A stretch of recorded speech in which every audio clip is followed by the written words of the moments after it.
There are many ancient mysteries in this world, and if you think you know them all, you're probably wrong. You're gonna be surprised by some of the things you hear in this video. Some of these mysteries have been completely lost to time, so join me right now as we talk about everything we know about these mysteries. We're starting this off with an absolute banger, Rome's secret name. Now obviously the ancient Romans provide us with great examples of what to do and what not to do with our civilization, but this is basically just a fun fact about the empire that you may not know. The city of Rome actually had three names: the public name Rome, the religious name Florens, and the third, which is the secret name. Now there were several different names that people said could be the secret name of Rome, but before we actually get into naming those, let's talk about why it had a secret name at all. Ancient cultures had some weird traditions and superstitions about naming places or things. They basically thought that if someone knows the name of something, then they have power over that thing. There are tons of examples of this in history, such as like the Jewish god not being named because nobody actually spoke his name aloud. Another example you're probably familiar with is from the Odyssey, whenever Odysseus fights the Cyclops Polyphemus, or Polyphemus, however you say that. But anyway, he calls himself Nobody because he didn't want him to know his name. Another Greek story shows that Orpheus controlled the creatures of the underworld by calling their name. You can see where I'm going with this. The Romans didn't want their enemies to know the name of their city, like the secret name, because it would give them power over the city and over the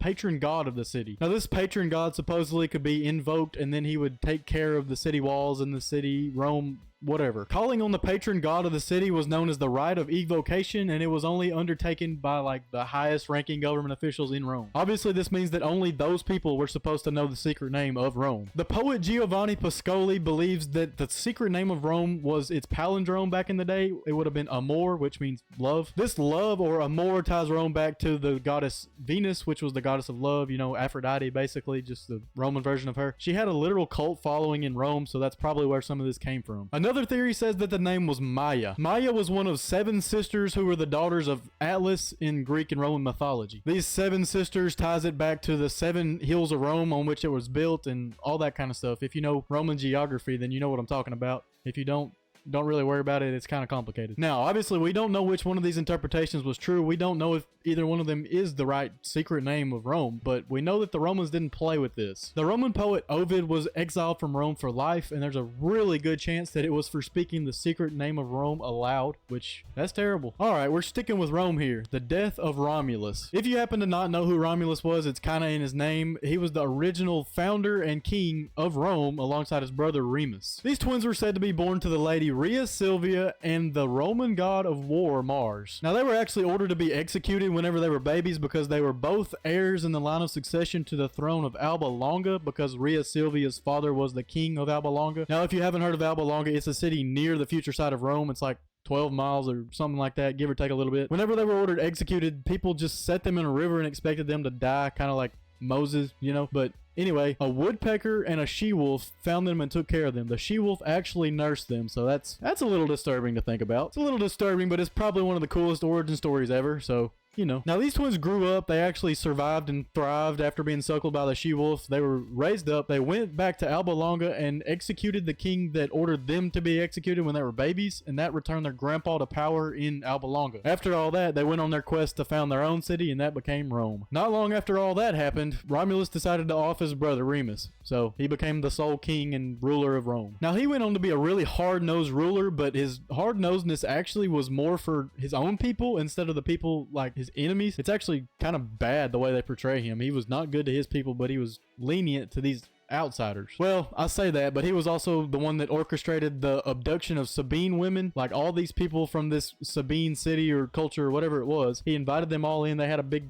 party and everything, and then all of the Roman men just abducted these Sabine women so they could repopulate Rome because they didn't have any women. Obviously, since Rome was just founded, it was only like adventurous people and friends of Romulus and Remus. Well, rest in peace Remus, but anyway, all of their friends, so it was basically just guys. They didn't have any women really to repopulate the city. As a result, they wanted these women to be brought in and forced to stay there so they could repopulate. Now the Sabines were obviously mad about this, so they decided that they were going to start a war with Rome, but before it actually got to that, these women that had been abducted stepped in and said that they would willingly stay in Rome if they just didn't get into a war and all their people die. After all this, it was all merry and good. The Sabine people actually joined Rome, and their king, who was Titus Tatius, I believe, he joined Romulus as a co-king. Now, why Titus thought this was a good idea, I don't really know, because literally Romulus had just offed his own brother Remus because he wanted to be the sole king, so what did he expect to happen? Well, It happened. He was executed, and as a result, Romulus decided not even to punish the people that executed him. He just let them walk. He didn't want to be a co-king. He wanted to be the sole ruler. This upset the Sabine people, but what could they really do? They were mad, but they weren't the only ones who hated Romulus. After defeating Veii, which was an Etruscan city, Rome actually took like 50 hostages from the city so they would have diplomatic power over the Etruscans. For some reason, Romulus decided to just let them go. Here's back to that lenient to outsiders thing. He just let them go. At the same time as this, he was sitting here sentencing his own people, like some brigands or whatever, to unworthy deaths. They were executed for petty crimes. Also, he eventually inherited his grandpa's throne of Alba Longa, which you can expect because he was the heir, but after all that, he just gave it up. He let the magistrates in the city rule it. He was more concerned about policing his own citizens within their walls and just scrutinizing everything they did. As a result of all these different people hating him, there is an account of his death that says that all of his senators surrounded him in the Senate building and stabbed him to death, chopped his body up into little pieces, and carried him out under their clothes so that they didn't start an uprising, like people didn't see them carry out a dead body, that they had just murdered him. Obviously, that's not a very good account of his death, but it's the more believable one of the two, which is surprising. The other one says that Romulus was watching a Roman military parade, and out of nowhere, a massive thunderstorm and black cloud came down. This cloud completely engulfed Romulus and took him up to heaven, and it was actually his father Mars who took him up there. They said he became known as a god named Quirinus, and that was it. So you can decide what you believe if either one of these is true. I really don't know if Romulus was even a real person. He's kind of just a folklore hero. He probably wasn't real, but that's for you to decide. Real quick, it helped me out a ton if you hit that subscribe button. I want to make as much quality content as I can for you, so hit that sub button and back to the video. Next up, where is Cleopatra's tomb? Alright, so this is talking about the Cleopatra that was the most famous, Cleopatra the 7th, the Cleopatra that had dealings with both Julius Caesar and Mark Antony. We're really on a Roman kick here. I didn't compile this list. This is actually from the Ancient Mysteries of the World Iceberg from user/oldthrace, I believe, on Reddit. So give him some love there. Now, her dealings with Julius Caesar produced her son Caesarion, who was like the last pharaoh of Egypt, the last real pharaoh anyway. Her dealings with Mark Antony produced 3 children: Alexander Helios, Cleopatra Selene II, and Ptolemy Philadelphus. Now, this association with Mark Antony is what eventually led to her death. So, after Julius Caesar's death, his nephew Octavian banded together with Mark Antony and Marcus Lepidus to form a Roman triumvirate of power. A triumvirate of Roman power. I think that's how it's supposed to say that. Eventually, Octavian turned on Mark Antony, and Mark Antony had been living in Egypt with his woman Cleopatra. Now, Octavian's forces defeated Cleopatra and Antony's in a naval battle, and as he began his invasion of Egypt, they made a decision. Cleopatra poisoned herself, and Mark Antony stabbed himself, and this led to both of their deaths. Octavian would go on to be the all-powerful Augustus, and he actually had Cleopatra's son with Julius Caesar, Caesarion, executed because he didn't want that line of succession to lead to further strife because he was all-powerful now. Now, one good thing that Augustus did in this story is he allowed Mark Antony and Cleopatra to be buried together honorably. Now, the problem with this is what the question in the iceberg says. We have no idea where this tomb is today. Now, there are several theories about this, but the most common and believed is that it was probably in ancient Alexandria, Egypt, which is now mostly underwater. There's been tons of excavations and dives and everything like that to try to find it, but no luck yet. Now, there is another theory, and it's pretty good. It says that since Cleopatra was supposed to be the human embodiment of the goddess Isis, she's probably buried in a temple of Isis. They placed the most likely temple in the city of Taposiris Magna, which is a city southwest of Alexandria. Now, for like the past 20 years or so, there's been an archaeologist named Kathleen Martinez who's been excavating over there and trying to find tombs and everything like that. She has found 27 tombs in the area so far, but no confirmation of Cleopatra, just some artifacts and stuff like that. Maybe one day we'll actually find this tomb. Missing poets from the epic cycle. So the epic cycle is a group of epic poems from ancient Greece that tell the story of creation all the way up until the end of the Trojan War. Now, these are considered missing epics because Homer's Iliad and Odyssey are like the only 2 that survived that were in the cycle at all. As a matter of fact, most scholars say that Homer's don't even count. Like, these 2 are not in the epic cycle because we know them. They actually call it the epic cycle to distinguish it from the Homerian works. They don't even agree on which lost books to include in the cycle, so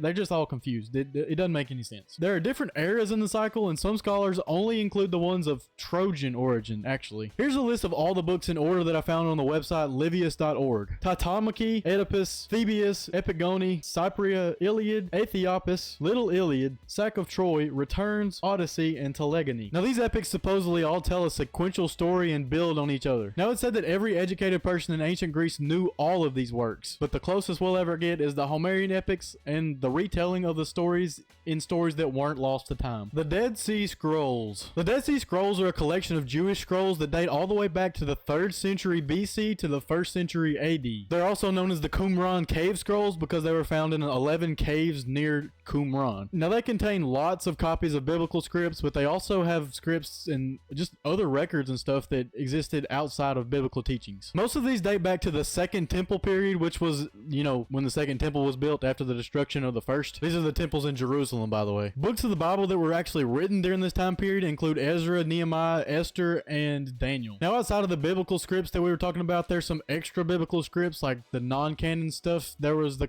complete book of Jubilees within the scrolls. Some of the scrolls are referred to as sectarian because they go through like the beliefs and views of a certain sect of Jewish history. It was a Jewish culture named SNA. This community's views and stuff make up the majority of like the extra biblical scripts and opinionated pieces that are in the scrolls. Now these scrolls were mostly written on parchment, with a few being on papyrus and one actually being engraved in copper. Alright, so here's the breakdown of the scrolls. 40% of them were biblical scripts, 30% are apocryphal texts, and the rest are the sectarian scripts that I mentioned. Now there were also some scrolls found outside of the Qumran cave system, and these are still considered part of the Dead Sea Scrolls. These are much longer ranging in time because some of them date all the way back to the 8th century BC and range all the way up to like the 11th century AD. Most of them though were written in the Roman days. There were legal documents, financial documents, military records, and other scripts like this recorded. Some of these actually originated during the Bar Kokhba revolt in Rome. It was a Jewish revolt against the Roman government. This revolt happened during the 2nd century AD and it failed really badly, so these scrolls were likely from the Jewish refugees from Rome during that time period. The Gobekli Tepe. Gobekli Tepe is a collection of monolithic stones from around 11,000 years ago that still stand today in southeastern Turkey. It's theorized that these monolithic stones once served as man's first temple or holy place. Now these stones stand as pillars and they're arranged in a circular pattern. Now they have carvings of human-like figures, animals, plants, and other things like that, even clothes, so it kind of paints a picture of the time period for us. Speaking of the time period, it was thought that these people lived here from the year like 9500 BC all the way to 8000 BC, so a good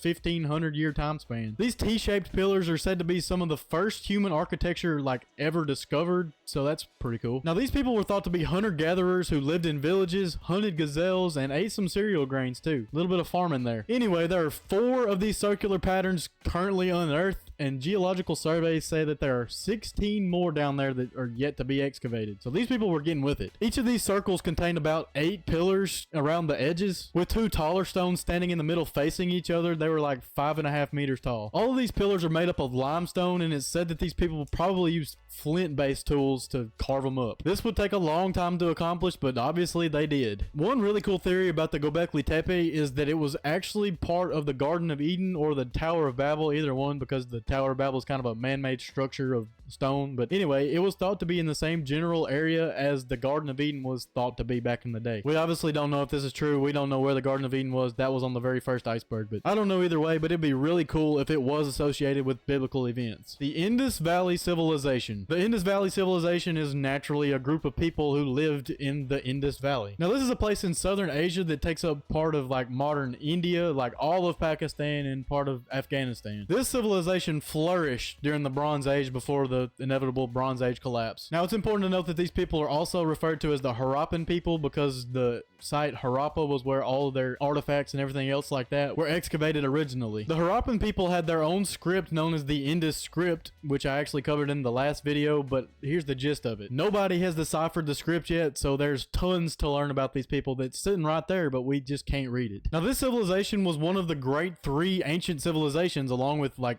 Egypt and Mesopotamia, but we don't know as much about them because we can't read their language. Speaking of the ancient Mesopotamians, these people used very similar irrigation methods for farming, like advanced agriculture. These people farmed wheat, barley, peas, mustard, sesame, cotton, even some dates back in their day. As far as meat sources go, they had the standard cattle, birds, pigs, but they also had like buffalo and camels. They even had Asian elephants because they used their tusks, like the ivory from them, for trading purposes. These people had some very fine craftsmanship. They had it out of bronze, soapstone, stuff like that. They had carvings of people, chariots, animals, everything. Their most common form of art, though, was their terracotta figurines. There's been lots and lots of this pottery found, and there's also been a lot of seals with their Indus script found, but like I keep saying, we can't read it. As already mentioned, they had a lot of copper and bronze tools, but they also used gold, silver, and even lead, so they were pretty good with metals. Now, apparently cities within the Indus Valley were incredible. They apparently had a very good understanding of urban planning because they had cities that actually make sense, but they also had really good drainage systems within them. This system allowed for like a very, very efficient disposal of sewage, which helped the hygiene of the people because they actually focused on the hygiene of the people then. It's said that these ancient systems of like sewage disposal and all that kind of stuff are even more efficient and better than the ones that are in the same area today. But obviously I can't attest to this. I'm not a part of that society. That's for them to decide. I can only report what people say on the internet. Anyway, their homes were baked brick, like that terracotta stuff I was talking about, all their pottery. They had bricks and they had pretty nice homes. All that said, the Indus Valley civilization is very interesting, so I hope one day the Indus scripts cracked. Maybe we can actually learn some more about these people. Sappho's lost poems refer to a group of lost lyrical poems or musical poems that Sappho wrote. Now, Sappho was an ancient Greek poet that lived from the year 630 BC to 570 BC. Now, only one of her poems lives to this day, that being her Ode to Aphrodite. Now, this poem is written as a prayer to Aphrodite for her help in attracting a woman that the speaker really wants to attract. It's really important to note that the person to be attracted is referred to as feminine, and the speaker is designated as Sappho herself. Now, this broke a lot of boundaries about sexuality back in the time, and even up to this point, female homosexuality is referred to as lesbian because Sappho hailed from the Greek island of Lesbos. It's derived from that. So there's you some historical trivia you might not have known. Despite all of that, it's said that Sappho ended her own life because of an unrequited love for a man named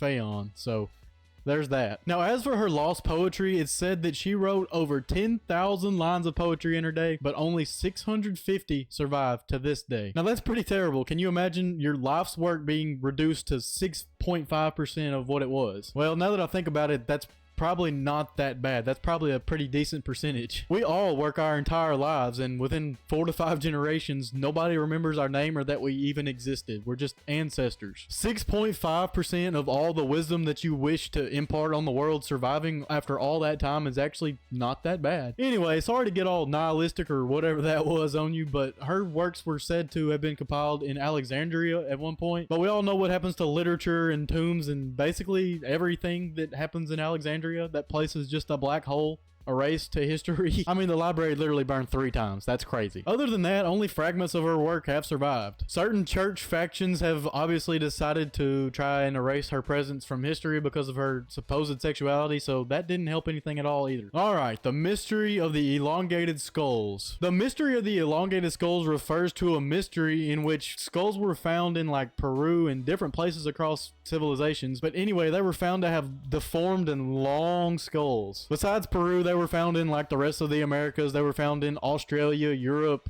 basically everywhere. There were a few, but the question remains, how and why? Well, the how is actually pretty simple. When babies are first born, their skulls are very flexible and moldable. A process known as artificial cranial deformation takes place by binding the head of children between like 2 hard boards or like with a really tight cloth so that it elongates their skull and molds it. It's said to take about 6 months for this process to work, but whenever it works, it works.